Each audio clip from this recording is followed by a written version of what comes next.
ভাব বিনিময় হলো।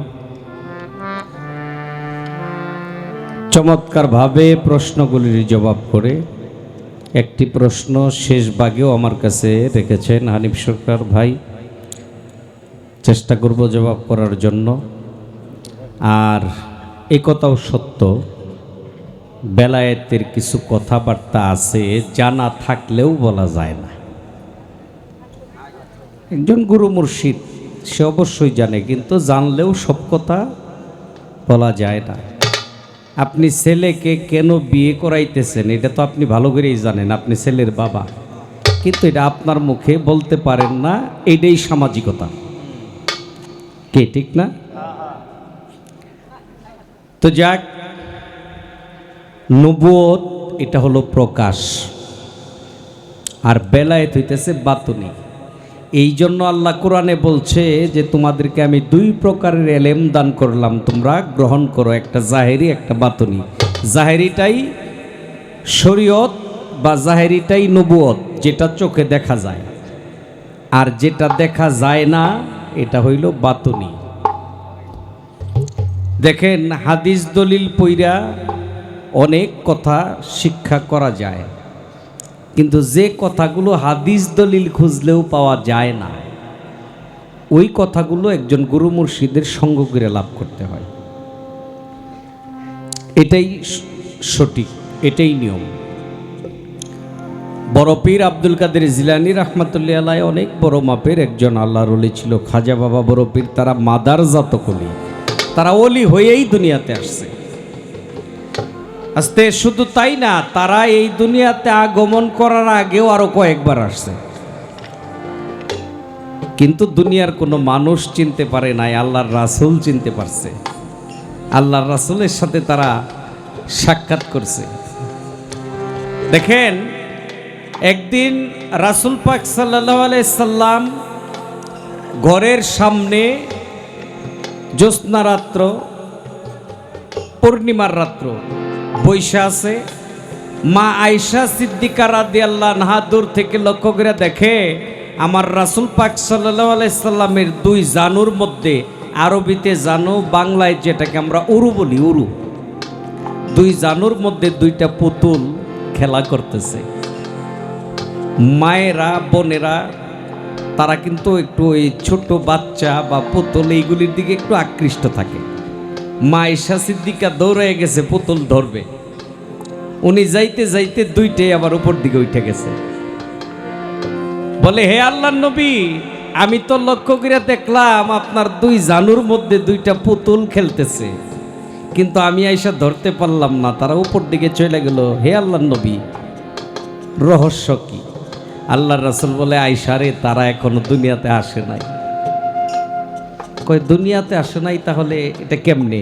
কয়, আমার ডান জানুর মধ্যে যারে দেখছো সে হলো বড় পীর আব্দুল কাদের জিলানীর রূহ, আর আমার বাম জানুর মধ্যে যারে দেখছো সেটা হলো আত্মায়ে রাসূল খাজা মঈনুদ্দিন চিশতির রূহ।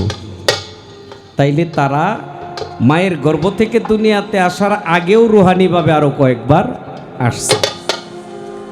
আমার রাসূল মেরাজের রজনীতেও তাদের সাথে সাক্ষাৎ হয়েছে। কি হয়েছে না?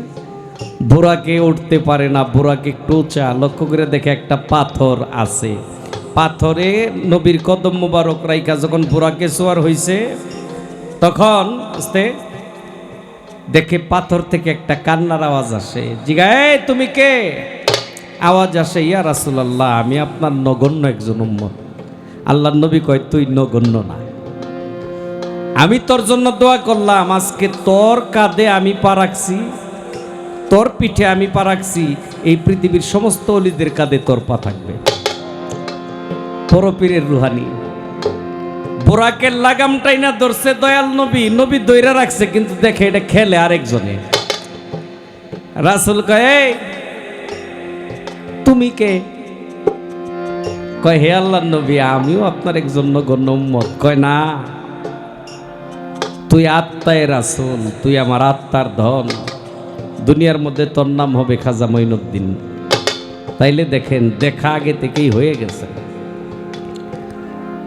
বড় পীরের জীবনী, খাজা বাবার জীবনীর মধ্যে অনেক কেরামতি পাওয়া যায়। তো আল্লাহর অলিদেরকে আল্লাহ অনেক পাওয়ার দিয়ে দিছে। এই মৃত ব্যক্তির জীবিত করা এটা আল্লাহর অলির কাছে কোনো ব্যাপার না, কারণ আল্লাহ ওই পাওয়ার দিয়ে দিছে। আস্তে একটা নগদ প্রমাণ দেই, দুনিয়ার মধ্যে তো এজিদের বংশধরের অভাব নাই, আবু জেহেলের বংশধরের অভাব নাই। এরা কিন্তু আবার মাজার দরবার এগুলি তো বিশ্বাস করেই নাই, কই মইরা গেছে, এই মরার অনুগেলে কি দিব, কি এই মরার অনুগেলে কি দিব। এদেরকে বিশ্বাস করানোর জন্য একজন আল্লাহর ওলি এখনো তার কদম মুবারক বাইরে বাইর করে রাখছে। আপনারা নাম শুনছেন, ইন্টারনেটে সার্চ দিলেও পাবেন। আইয়ুব তাহির কুর্দি রহমাতুল্লাহ আলাইহি, মিশরে তার মাজার। ওই মিশরের একজন অত্যাচারী বাদশাহ ছিল, গভর্নর ছিল, মানে বাদশাহ। সে আইয়ুব তাহির কুর্দি রহমাতুল্লাহ আলাইহির রওজার সামনে দাঁড়ায় আউলিয়া উলিয়াদেরকে গালিগালাজ করতেছে, এই কের মাজার, কের দরবার, এগুলি বন্ডামি, বন্ড। আর সঙ্গে সঙ্গে রওজা থেকে পা বের করে একটা লাথি দিছিল। ওই একটা লাথি খাইয়াই ওই বাদশার সিনার হাড্ডি কয়েকটা ভাঙছে, ভাঙ্গিয়াও সে মৃত্যুবরণ করছে। পরে খাদেমরা অনেক চেষ্টা করছে ওই কদম মুবারক, ওই তার পা মুবারক দইরা রওজায় দেওয়ার জন্য, কিন্তু দিতে পারে নাই, ওটা উপরেই রাখছে।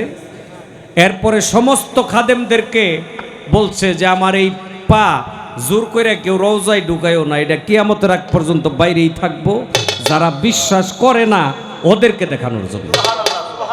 আল্লাহর ওলিরা যে মরে না, এটা আল্লাহ তো কোরআনেই কয়ে দিছে। এখনো আইয়ুব তাহির কুর্দি রহমাতুল্লাহ আলাইহি তার পাটা বাহিরে আছে, তবে ওই মাজার কর্তৃপক্ষ একটু বাউন্ডারি করে একটু সাইড থেকে যেন না দেখা যায় এইরকম করে রাখছে, যেন বৃষ্টির পানিও না পড়ে। এখনো পা বের করে আছে, আপনি গুগলে সার্চ দিলেই নাম দিয়ে দেখবেন পা সহকারে এসে গেছে। তাইলে আল্লাহর ওলিরা মরে না, ওরা জিন্দা।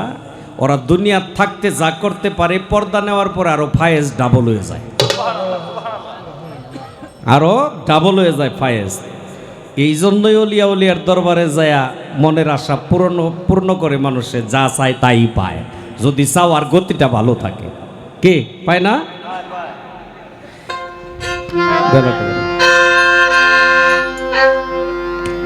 দেখেন, এই বাবা কথা কয় না, এই বাবা, এই আরে পোলাবান মানুষ, বাবা একটু নীরব থাকো। একজন মহিলা, সে 30 পারা কোরআনের হাফেজ, বিয়ে হয়েছে এক মাওলানার কাছে। এখন এই মহিলা একটু চালাক চতুর। ওই মাওলানা আবার পীর ওলি এগুলি বিশ্বাস করে না। এখন মহিলায় বাসর রাতে বলতেছে যে আমাদের বিয়ে হয়েছে আইনসম্মতভাবে, আমরা স্বামী স্ত্রী। কয় হ্যাঁ।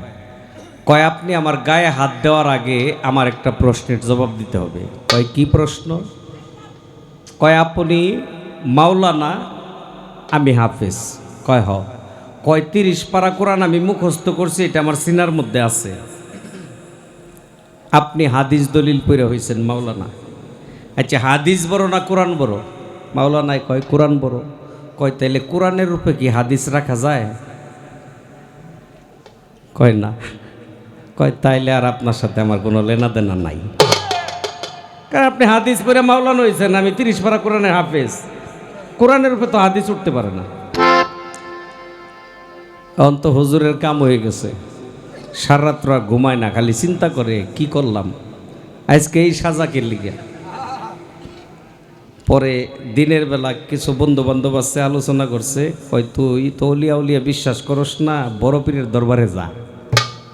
কয় আরে জীবন বইরা করে দমকে এসি, আজকে বড় পীরের দরবারে যাবো। কয় তাহলে আর কোনো রাস্তা নাই। চিন্তা ভাবনা করলো যে বিয়া করে যদি বাসর ঘর না করবার পারি তাহলে জীবনটাই তো বিফল। গেছে বড় পীরের দরবারে, যায়া দেহে বড় পীর একটা চেয়ারে বৈশা রয়েছে, আর মাটি কাটার কামলারা মাটি কাইটে পুকুর বানাইতেছে। তে যায়া দাঁড়াইছে, দাঁড়াইয়া সালাম দিছে। বড় পীরে সালামের জবাব দিছে। কয় বাবা তুমি কেন আসছো এই সময়ে? কয় হুজুর বিপদে পড়া। কি বিপদে পড়া? কয় আমি তো কোনো পীর ওলি এগুলি বিশ্বাস করতাম না, আমি তো মাওলানা মানুষ। কেডা এটা? কি এই যে টাকা নিয়ে গেল একটু আগে, এটাই না? হ্যাঁ হ্যাঁ হ্যাঁ হ্যাঁ হ্যাঁ হ্যাঁ হ্যাঁ হ্যাঁ এই দিয়ে এই উপকারটা করেই মানে এই কাম রয়েছে। ওই যে রাসূল বইয়ে রয়েছে আর এক লোক তলোয়ার নিয়ে আইতেছে, সাহাবারা কয় হুজুর আপনারে মারার লাগিয়ে আইতেছে। নবী দূর থেকে দেখা কয় আমি তো কোনোদিন ওর উপকার করি নাই, তাহলে মারবো কি লিগা? বড় পীরের কাছে যায় বলতেছে হুজুর আমি বিয়ে করছি, আমার বউ হাফেজ, 30 পারা কোরআনের হাফেজ, আমি তো মাওলানা। এখন সে আমারে বলতেছে যে কোরআনের উপর তো হাদিস যায় না, তুমি যদি আমার সাথে বাসরঘর করবার চাও তাইলে তুমি হাফেজ হইয়া পড়াইবা। হুজুর এখন এই সময়ে হাফেজ হইতে গেলে অন্তত অনেক সময়ের দরকার, আমার উপায় কি? আমার বড় পীর কয় আল্লাহ যদি দয়া করে তাহলে তোমার মনের আশা পূর্ণ হবে। বড় পীরের মায়া লাগছে, বিয়ে করছে, বাসরঘর করবার পারতেছে না, ও হাফেজ হইবার গেলে ন্যূনতম 2 বছর লাগবে। বাচ্চা মানুষ তাড়াতাড়ি মুখস্থ করবার পারে, কিন্তু বড়টি কিন্তু তাড়াতাড়ি পারে না। আমার বড় পীরের মনে দয়া হয়েছে, বড় পীর কি করলো, আল্লাহর কাছে হাত তুলে বলে হে আল্লাহ পরওয়ারদিগার, সমস্ত কিছুর মালিক তুমি। আল্লাহ সে মনের মধ্যে আশা নিয়ে আসছে, আল্লাহ তুমি 30 পারা কোরআন ওর সিনার মধ্যে দিয়ে দাও। তে ওই যে বড় পীর যে মোনাজাত ধরছে এটা দেখে ওই যে মাইটাল কামলারা কয় বড় পীর আল্লাহর কাছে কিছু চাইতেছে, তে আমরা খারাই রয়েছি কে লিগে, ওরাও টুরি কোদাল থুয়ে ওরা উপরে হাত তুলছে। 32 জন মাইটাল কামলা ছিল। এখন ওই মাওলানা তো হাফেজ হয়েছে, কামলাটি সহকারে হাফেজ হয়ে গেছে।